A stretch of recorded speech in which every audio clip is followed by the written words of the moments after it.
غلاف کعبہ کے 7 رنگوں کا قصہ۔ غلاف کعبہ کب تبدیل کیا جاتا ہے؟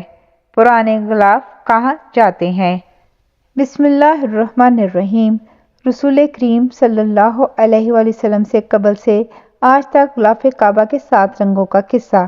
جب سے حضرت ابراہیم علیہ السلام نے مکہ کی بے آب و گیا اور چٹیل وادی میں قدم رکھا، تب سے آج تک، بلکہ تا قیامت یہ وادی انسانوں کے لیے کعبۃ اللہ اور مسلمانوں کے لیے قبلے کا درجہ اختیار کر گئی۔ حضرت ابراہیم علیہ السلام اور ان کے شیر خوار نے اپنی ماں ہاجرہ کے ساتھ وادی میں قدم رکھا۔ ابراہیم علیہ السلام کے چلے جانے کے بعد ہاجرہ اپنے شیر خوار کے لیے پانی کی تلاش میں اس وادی میں چکر لگانے لگیں۔ اچانک ننھے اسماعیل کی ایڑی کے نیچے سے پانی کا ایک فوارہ پھوٹ پڑا۔ اسے زمزم کا نام دیا گیا اور وہ آج تک جاری و ساری ہے۔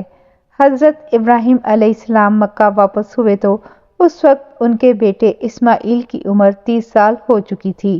طبری اور تاریخ الام الملوک کے مطابق دونوں باپ بیٹے نے اللہ کے حکم سے خانہ کعبہ کی بنیادیں کھڑی کیں۔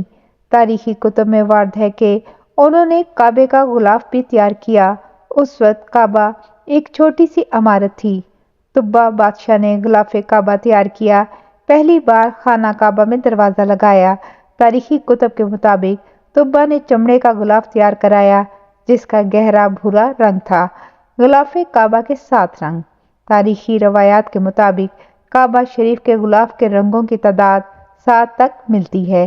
خاکی، سرخ، سفید، زرد، سبز، سیاہ اور سنہری رنگوں کے غلاف بنائے گئے۔ سیاہ غلاف کعبہ شریف کی تاریخ میں سب سے زیادہ عرصے تک استعمال ہوا۔ بعض اوقات ایک ہی وقت میں ایک سے زائد رنگوں کا غلاف بھی بنا۔ ایک بنیادی رنگ اور دوسرا اس کی تزئین و آرائش کے لیے استعمال کیا گیا۔ سیاہ کپڑے پر سنہرے رنگ کا دور اسلام کے بعد کا دور ہے۔ سیاہ کپڑے پر قرآنی آیات یا دیگر مقدس عبارات تحریر کی جاتی۔ اس وقت غلاف کعبہ کے 2 رنگ، سفید اور سرخ، اس کی تزئین کے لیے استعمال کیے جاتے ہیں۔ یمنی کپڑے کا رنگ سفید اور سرخ ہوتا ہے۔ غلاف کعبہ کے لیے خالص ریشمی کپڑا تیار کیا جاتا ہے۔ غلاف کے اوپر تلے مختلف پرت بنائے جاتے ہیں اور یہ اچھا خاصا وزنی ہوتا ہے جسے اٹھانا آسان نہیں رہتا۔ خانہ کعبہ پر غلاف رکھنے کا عرصہ بھی مختلف رہا ہے۔ حالیہ عرصے میں ہر سال غلاف کعبہ تبدیل کیا جاتا ہے۔ ماضی میں بعض دفعہ غلاف کعبہ کو سال میں 3 بار بھی تبدیل کیا جاتا رہا ہے۔ غلاف کعبہ کی تبدیلی کی مشہور تاریخوں میں یوم عاشور، 1 رجب، 27 رمضان، یوم الترویہ اور قربانی کا دن زیادہ مشہور ہیں۔ جب نبی اکرم صلی اللہ علیہ وآلہ وسلم فاتح مکہ کی حیثیت سے شہر میں داخل ہوئے تو اس وقت قریش مکہ کا تیار کردہ غلاف کعبہ کی زینت تھا۔ آپ صلی اللہ علیہ وآلہ وسلم نے اسے تبدیل نہیں کیا بلکہ اسے باقی رکھا گیا۔ جب خانہ کعبہ میں خوشبو چھڑکنے والی ایک خاتون کے ہاتھوں غلاف کعبہ کا کچھ حصہ جل گیا تو آپ نے سفید اور سرخ رنگ کا یمانی کپڑے کا نیا غلاف بنوایا۔ آپ کے بعد آپ کے خلفاء حضرت ابوبکر صدیق اور عمر فاروق رضی اللہ تعالیٰ عنہما نے سفید رنگ کا غلاف کعبہ تیار کرایا۔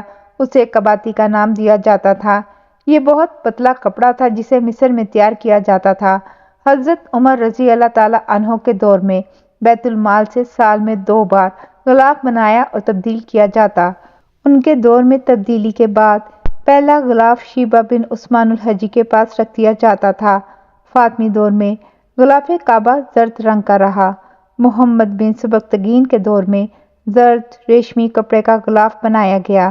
عباسی خلافہ ناصر نے سبز ریشم اور اس کے بعد سیاہ ریشم استعمال کیا جو آج تک جاری ہے۔ سن 1346 ہجری میں سعودی عرب کے بانی شاہ عبدالعزیز آل سعود نے غلاف کعبہ کے لیے الگ سے ایک ادارہ اور کارخانہ قائم کرنے کا حکم دیا۔ غلاف کعبہ کی نگرانی وزیر خزانہ عبداللہ بن سلیمان کو سپرد کی گئی۔ ان کے دور میں سال میں 3 بار غلاف کعبہ تبدیل ہونے لگا۔ سعودی عرب میں غلاف کعبہ کے لیے کارخانے کے قیام کے بعد اس کا ریشم اور دیگر تمام ضروری اشیاء وہیں تیار کی جاتی ہیں۔ غلاف کعبہ کو آیات قرآنی سے سنہرے پانی کے ساتھ مزین کیا جاتا ہے۔ سنہرا رنگ پر سیاہ رنگ غالب ہے۔ مگر یہ دونوں حصے خالص ریشمی کپڑے سے تیار کیے جاتے ہیں۔ تاہم غلاف کعبے کا اندرونی حصہ سبز یا سفید کپڑے سے تیار کیا جاتا ہے اور اس کی تبدیلی یوم عرفہ کو عمل میں لائی جاتی ہے۔ پرانے غلاف کہاں جاتے ہیں؟